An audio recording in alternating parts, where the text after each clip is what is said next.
Fala galera ligada na G-Fight, Marcel Alcântara novamente aqui comandando Luta com a G-Fight e ao meu lado sempre ele, Diego Ribas, diretamente de Las Vegas. Tudo bom, Diego? Tudo bem, Marcel? Mais uma vez, terceiro episódio aqui do Luta. It's time!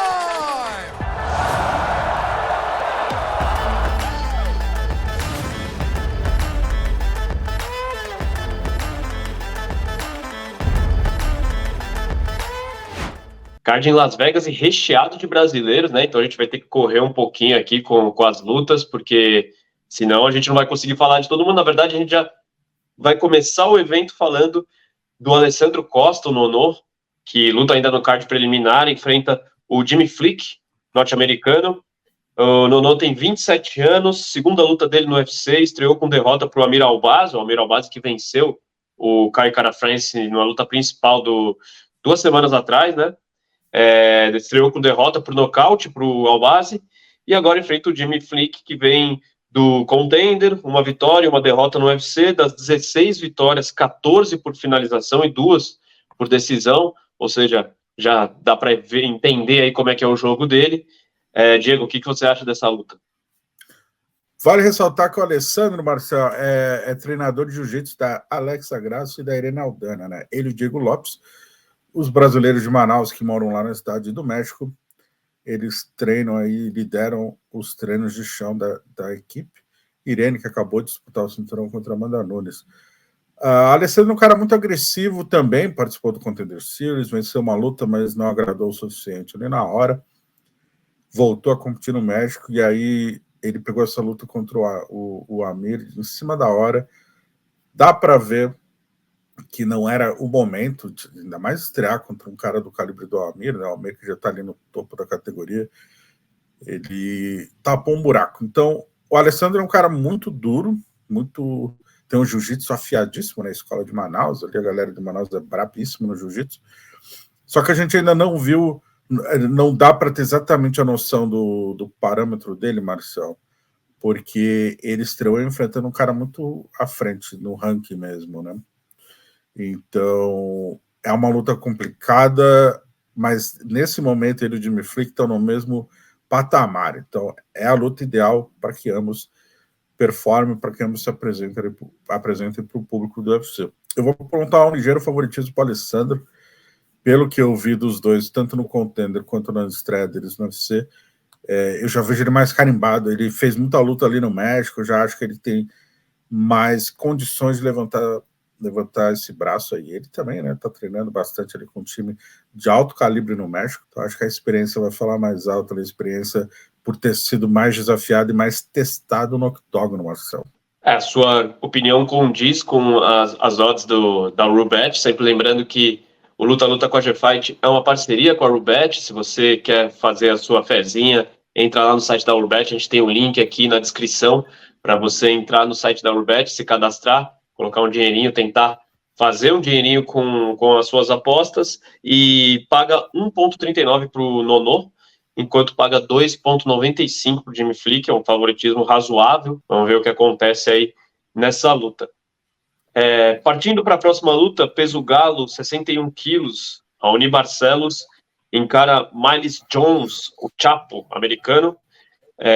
O Raoni, que tem 17 vitórias e 4 derrotas no cartel, no UFC desde 2018, com 6 vitórias e 3 derrotas, o histórico recente de 3 derrotas e apenas 1 vitória nas últimas 4 lutas, e vem de derrota para o Umar Nurmagomedov por nocaute no primeiro round, em janeiro deste ano.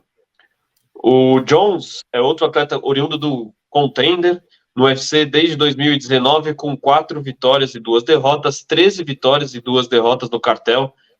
E aí, Diego, o que você considera desse confronto? Cara, Marcelo, essa é uma das lutas que eu mais quero ver. Quem acompanha o canal do G-Fight sabe que eu já entrevistei o Raoni algumas vezes. Sou muito fã do estilo de luta dele, até participei da gravação do programa Nascidos para o Combate, do episódio sobre o Raoni. Raoni chegou no UFC com tinha um hype muito grande em cima dele, né? Um cara que treina desde muito jovem, filho do mestre Laerte Barcelos, jiu-jitsu afiado, wrestling afiado, Muay Thai, treinou com o Aldo por muitos anos. E eu acho até que essa expectativa, essa cobrança, esse hype em cima dele atrapalhou um pouco o começo dele no UFC, teve dificuldade de engrenar uma sequência de lutas. E é uma luta complicada, Marcel. O Miles Jones é muito duro, cara agressivo, que tem qualidade na luta longa. Isso é um grande problema, porque o Raoni é um cara que tem qualidade na luta longa, né? De fazer lutas, águas profundas. E a juventude a favor do americano, a fase muito boa do americano, em contraste com a fase ruim do brasileiro. É difícil porque... Não, vamos lá, de acordo com as... Você vai me dizer as odds da Rubete, eu realmente acho que o Miles vai vir como favorito para essa luta. Se fosse o caso de apostar e investir o meu suado dinheiro, meu dinheiro que é muito suado, mas eu acho que eu iria no Miles. Mas é uma luta que eu quero muito, muito, muito ver. Eu acho que o Casamento de Estilos é perfeito para um baita duelo, talvez até uma das lutas da noite. Se você está com essa dúvida que nem o Diego, talvez seja uma oportunidade interessante, porque o Miles está pagando 2,80. É o azarão aí do confronto contra 1,42 do Raoni. Então, é uma possibilidade interessante para quem também, assim como o Diego, acha que é uma luta bem equivalente e pode dar ao americano. Então, você que tem uma oportunidade aí interessante. Bom, lembrando, vamos passar para... Só ressaltando aqui que é o tipo de luta que colocaram para o Raoni como um sinal de alerta. Assim. Eu realmente acho que às vezes a gente vê esse tipo de casamento quando o cara está numa fase ruim, dependendo do tipo de confronto. Se ele não performar bem, de repente, se ele perder essa luta, ele pode sim ser cortado da organização. Até pelo histórico recente, né? 4 derrotas, 3 derrotas em 4 lutas. E aí coloca um cara que está ascendendo contra mais jovem, né? O mais deve ter uns 28 anos. O Raoni já está com seus 35, 37. Então tem essa diferença. E aí até para testar o Raoni, você merece estar aqui? Você vai fazer jus a esse contrato que você tem? Então não só a vitória como a performance do Raoni é importante. É uma pressão a mais e... Bom, ainda bem o Raoni é favorito nas bolsas de apostas. Tá certo. Vamos passar para frente, peso leve agora, até 70 quilos. Nicolas Iron Mota, 13 vitórias e 4 derrotas na carreira contra Manuel Torres El Loco, o mexicano com 13 vitórias e 2 derrotas. O brasileiro tem 30 anos, é a terceira luta dele no UFC, uma derrota e uma vitória. Das 13 vitórias, 9 foram por nocaute, 4 por decisão. E 3 das 4 derrotas também foram por nocaute. Então, é um cara que gosta da trocação, um cara que mantém a luta geralmente em pé. O El Loco vem de vitória por nocaute diante de Frank Camacho, na sua estreia no UFC, e não luta desde maio de 2022. Então, aí mais de um ano sem lutar. Diego, o que você considera dessa luta aí? Quem que você acha que tem um ligeiro favoritismo e como você acha que vai desenrolar, principalmente? Só para explicar para o pessoal que eu estou tomando meu tereré, minha erva mate paraguaia aqui. Cara, você que é um gaúcho, né? Convicto. Minha avó é gaúcha, cara. Tem origem. Minha avó toma chimarrão, né? Água quente, eu prefiro com água geladinha aqui, tereré. Cara, eu acho o Nicolas bem favorito para essa luta. O Nicolas mora aqui em Vegas, treina na Extreme Couture. Muito agressivo, bate pesado. Para quem não se lembra, ele está um tempinho sem lutar. Ele tinha uma luta marcada no início desse ano, mas ele abriu um dedo enorme aqui no supercílio, né? A largura de um dedo mesmo, ficou bem grande, sangrou muito. Suturar, enfim. O Nicolas, o que eu acho que falta no jogo do Nicolas, apesar de ele já ser testado ali, ter bastante luta, é a experiência. E a experiência não vem apenas com o número de lutas que você faz no octógono, mas sim com as experiências que você enfrenta. Então, eu vejo... A última luta a gente pôde ver o Nicolas um pouco mais maduro, né? A estreia dele, se eu não me engano, ele perdeu para o Jim Miller, que foi uma luta... Pô, o Jim Miller já tem seus 40 anos. A diferença e é o atleta que mais tem vitórias, se eu não me engano, na história do UFC. A diferença de milhagem pesa muito. Eu acho que o Nicolas finalmente entendeu isso. Treinou alguns meses ali com o Rafael Assunção. Acho que ele absorveu isso. a importância de saber se dosar, não gastar tudo a gasolina no tanque, quando explodir ou não. Ele é um atleta muito explosivo, e a gente sabe que atletas explosivos normalmente, se não dosarem bem o gás, podem gastar o tanque ali antes da hora. Mas eu vejo o Nicolas bem mais duro do que o El Loco. Então vou de Nicolas Mota. Mais uma diferença aí entre o Diego e o que as casas de apostas acham, né? A Rubet. O Nicolas paga 2,48 para a vitória dele, enquanto o El Loco paga 1,52. Se você também acha, como o Diego, que o brasileiro tem boas chances, mais uma oportunidade, o Diego tá dando a letra aí para você. É só ficar esperto que tem mais uma chance aí boa de ter um retorno razoável. Ou não, de repente você vai na minha e você perde seu dinheiro. Então, ó. Mas a gente já vai falar disso daqui a pouco. A gente vai fazer uma recapitulação aí do último evento. A gente vai ver que tem boas chances. Passando em frente pro peso pena agora, 66 quilos, Lucas Almeida versus Pat Sabatini. Lucas Almeida, 14 vitórias, apenas uma derrota na sua carreira do MMA. Sua única derrota aconteceu no UFC Contender em 2021 contra Daniel Zellhuber, e veio do Jungle Fight, estreou com vitória por nocaute diante do Michael Trizano, em junho de 2022. O Sabatini americano tem 17 vitórias e 4 derrotas, 5 lutas no UFC, 4 vitórias e 1 derrota. Das 17 vitórias, 10 foram por finalização e apenas 2 por nocaute, Diego. O Sabatini, se eu não me engano, vem de derrota, né? Acho que, inclusive, uma curiosidade, o Sabatini, ele é treinado pelo Daniel Simões, né, o Daniel Grace, que se mudou para Henderson, aqui do ladinho de Vegas, abriu uma academia. O Sabatini é desse grupo aí de atletas do Daniel Grace, que, se eu não me engano, são 4 ou 5, enfim. Eles começaram no UFC, chegaram à marca de 18 combinados, claro, mas 18 vitórias invictos. E o Sabatini foi o primeiro deles a perder. Eu lembro disso que o Dani Abel, ele estava aqui em Vegas, foi no final de semana do ADCC ano passado. Foi em setembro do ano passado. Isso, foi no final de semana do ADCC. Cara, indo direto ao ponto, eu acho o Sabatini favorito para essa luta, mas é uma luta extremamente difícil de apostar, e eu me explico. Cage de luta e o cage pequeno podem favorecer o Sabatini para trocar o nível e variar o cenário que a luta vai desenrolar. O Lucas, ele é muito mais agressivo.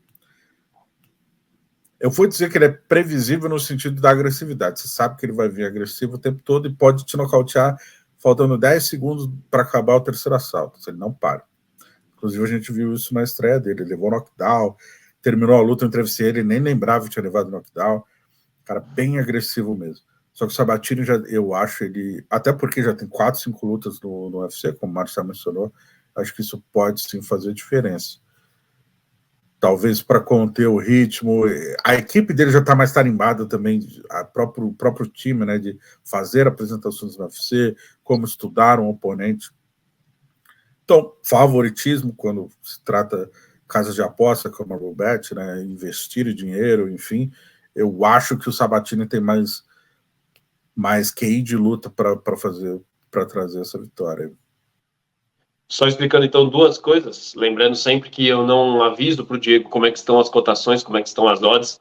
Ele dá o palpite dele livre de saber como que as casas de apostas estão imaginando o cenário da luta. E a segunda é que o Diego falou que o cage é menor, porque nesse fim de semana, né, dia 17 agora, o evento será no UFC Apex aí em Las Vegas, onde o Diego está, onde o cage é menor e os atletas, enfim, se encontram mais, precisam ir mais para a luta, precisam se tocar mais, por isso tem uma diferença para os cages montados ao redor do mundo, onde eles são um pouquinho maiores e dá para fazer aquela movimentação e sair um pouco da luta do infight, né? O Lucas Almeida, de verdade, não é o favorito para essa luta, de acordo com a Rubet. 2,48 ele paga contra 1,52 do Sabatini, então favoritismo aí para o norte-americano. Não esperava uma diferença tão grande, sabia? É isso aí. Agora, seguindo em frente, então a gente vai falar do co-main event da noite, Neto BJJ versus Arman Tsarukyan. E o Neto BJJ, então vamos falar um pouquinho dele. 12 vitórias, 3 derrotas, 34 anos, participante do The Ultimate Fighter Brasil 4, o último The Ultimate Fighter Brasil, que rolou aqui. 5 vitórias, 3 derrotas no UFC. Vem de vitória por nocaute diante de Jesse Ronson em outubro de 2022. Já o Arman, 17 vitórias, 3 derrotas, 6 vitórias e 2 derrotas no UFC, nunca foi finalizado, assim como o brasileiro, Diego. Tsarukyan, brabíssimo. Esse cara, ele ia enfrentar o Renato Moicano final de abril, se não me engano, começo de maio. Moicano se lesionou. Cara, esse Tsarukyan é brabo demais. Assim. O BJJ Neto, para quem não se lembra, ele é cria ali da Evolução Thai, né? Treinou bastante com o Dida. Se mudou para os Estados Unidos, está ali na Flórida treinando com o American Top Team. Ele é muito duro, chegou nos Estados Unidos faz muitos anos, só que ele não tem uma constância de luta. A média dele é mais ou menos uma luta por ano, se eu não me engano. Ele lutou ano passado naquele cara que estava o dono do Facebook ali, no evento. Ganhou o prêmio da noite, desde então eu acho que esse ritmo de luta também pesa contra. Casamento de estilos é difícil.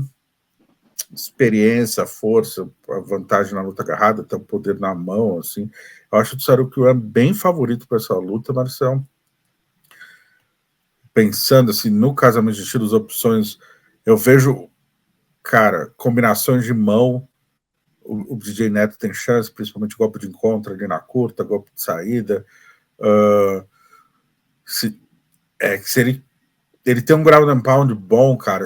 Eu não sei se ele vai conseguir em algum momento, se faz parte da estratégia derrubar e cair por cima, mas essa seria uma posição boa, que ele teria uma grande chance ali de ter uma vantagem na luta. Mas no contexto geral, eu acho o Tsarukyan bem favorito, sim, Marcelo. Pois é, e os números da Rubet corroboram tudo isso que o Diego falou. Na verdade, é o maior favoritismo que eu já vi aqui. Eu tinha falado isso no programa passado sobre a Amanda.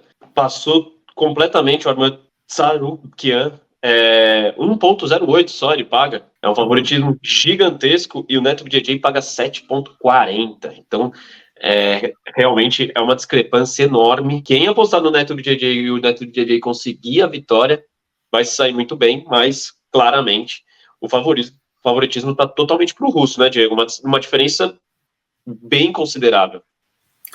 Não imaginava tanto assim, eu imaginava uma vantagem larga, mas consideravelmente maior do que a da Amanda, inclusive, né, contra a Irene Aldana semana passada.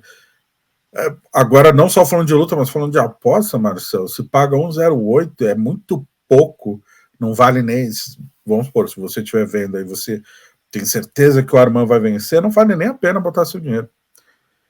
Porque 1,08... O retorno é muito baixo, né? Não tem... Você vai botar mudar muito o patamar. Você vai botar R$100 para ganhar 8. Pois é. O ganho é muito baixo e vai que entra uma mão, enfim, é uma luta de MMA, não vale a pena correr o risco. É isso. Então vamos já partir agora para a última luta da noite, a luta principal. Jared Cannonier versus Marvin Vettori. O italiano, né, contra o norte-americano. O americano com 16 vitórias e 6 derrotas, 39 anos já, extremamente experiente no UFC desde 2015. Veio baixando de peso, né? Lutava na categoria dos pesados, baixou para o meio pesado, agora já está na categoria dos médios, até 84 quilos. E, venceu atletas como Anderson Silva, Kelvin Gastelum e Derek Brunson. 10 nocautes das 19 vitórias que tem na carreira. O italiano, por sua vez, 29 anos, são 10 anos a menos do que o norte-americano no UFC desde 2016, também tem uma experiência grande dentro do evento, 19 vitórias, 6 derrotas e 1 empate.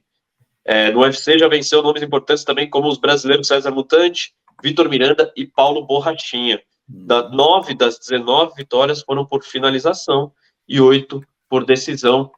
Diego, uma diferença grande de altura, não, de idade e também diferença aparentemente de estilo, né? Parece que o italiano gosta mais de levar a luta mais para frente, tem finalizações na carreira. O Cannonier já é um lutador mais explosivo e busca nocautes, é isso, Diego? Sem dúvida. O Cannonier é um cara que, até pela experiência, a gente viu isso na luta dele contra o Sean Strickland, né? Foi a última apresentação dele. Ele não tem pudor, caso precise fazer uma luta mais cadenciada, mais arrastada, lidar mais com a adversidade mesmo. E, como você mencionou, ele já foi até peso pesado, né? Então ele bate muito duro, corta bastante peso. O Vettori, ao mesmo tempo, tem muito mais opções. O Vettori, por anos, treinou na Kings MMA com o Rafael Cordeiro. Tem uma trocação boa, já trocou 5 rounds de porrada com o Paulo Borrachinha. Treinou muitos anos com o Verdun, né? Então ele sabe se virar em qualquer situação, mas ele é muito mais agressivo. Isso também abre brechas. Até vejo até o Cage de luta sabia do Cannonier melhor, cara. E esse Cage pequeno aí, talvez da forma como o Vettori caminha no Cage, talvez abra caminho para o Cannonier. Mas também acho que fator idade pode pesar legal, cara. São 10 anos. Eu já não vejo o Cannonier com aquela pujança física de outrora, né? Na luta contra o Sean Strickland, eu vi isso bastante, assim, uma luta mais longa. Essa luta vai ser 5 assaltos de novo. Então, eu acho o Vettori favorito. Eu acho que o Vettori tem mais chance, mais armas na manga ali, né? Cartas na manga para oferecer. Então, se eu tivesse que apontar alguém, eu apontaria o Buongiorno italiano Marvin Vettori. Ele que agora está treinando em Vegas, né? Já não treina mais com o Rafael Cordeiro. Essa das lutas que a gente analisou aqui é a mais equilibrada de todas. Com o Vettori realmente levemente favorito, paga 1,84 de acordo com a Rubet, cada real apostado, e o Cannonier 1,93. Então é uma luta realmente bastante equilibrada. Faça a sua escolha aí e decida aquele que você mais acha que tem chances de vencer. Diego, vamos partir para relembrar semana passada, quando a gente fez aí os prognósticos e as análises do UFC 189 da Amanda Nunes versus Irene Aldana. Por favor, né? Por favor, eu gosto quando eu tiver com moral, você pode fazer. Se eu mandar mal, a gente passa batido. Então hoje é o dia de você se gabar, cara. Porque se na outra vez você tinha tido 83% de aproveitamento, eu lembro desse número, a gente analisou também, se eu não me engano, 6 lutas, assim como hoje. Dessa vez você simplesmente gabaritou. 100% das lutas, a gente analisou menos, mas a gente fez ali uma espécie de uma análise mais criteriosa para Amanda Nunes, já que ela era realmente favorita, bastante favorita contra a Aldana. Mas vamos falar antes da Diana Belpita contra Maria Oliveira. Foi a primeira luta do card, e o Diego apostou na Maria, aliás, apostou na Diana, e levou a melhor, porque ela realmente venceu. Era um retorno razoavelmente baixo, 1,89, as duas eram bem equilibradas, mas deu a Diana. Depois, passando para frente, o Charles do Bronx versus Darius, para variar o Charles sendo azarão, e para variar o Charles quebrando a banca, e o Diego também apostou no Charles. Foi até uma vitória mais fácil do que a gente imaginava, né? No primeiro round, Charles atropelando o Darius. 2,18 pagava a vitória do Charles. Mandou bem, o Diego acertou. E aí para Amanda Nunes. A Amanda Nunes pagava, se eu não me engano, 1,27 para a vitória dela. Era um favoritismo claro. Que nem o Diego falou, agora, nos favoritismos tão escancarados assim, às vezes nem vale a pena você colocar o dinheiro. E aí valeria mais a pena você pensar exatamente como a luta vai transcorrer e fazer uma aposta mais específica. Porque a gente falou da Amanda Nunes, o Diego, na semana passada, disse que seria uma boa apostar numa vitória por decisão da Amanda, de repente levando até o final da luta, nos 5 rounds. Foi o que aconteceu, e o retorno era de 3,75, aí um retorno bastante interessante. Parabéns, hein, Diego? Foi boa, né? Os resultados foram bons, as previsões, entre aspas, né? Foram corretas, mas também foi um card relativamente fácil de ser analisado, né? Apenas 3 lutas, main event com main event, atletas que têm muitos anos ali no UFC, então tem muito material de estudo, muitas lutas, então acaba se tornando mais fácil, a gente já consegue prever como vai ser a reação do atleta. Até a própria Amanda se aposentou, né? Eu lembro que a gente mencionou o fato de, se for uma luta mais longa, por valer cinturão, ela pode tirar o pé ali do acelerador no final, e por isso valeria a pena uma aposta, uma vitória por decisão. Então, tinha mais material para analisar, 100% para a conta do pai, mas lembrando que a Maria perdeu e já foi, eu não sei se você viu isso, ela foi cortada do UFC, Marcelo, como Sim. a gente analisou, inclusive, que quem perdesse essa luta poderia passar no RH, e foi de fato o que aconteceu.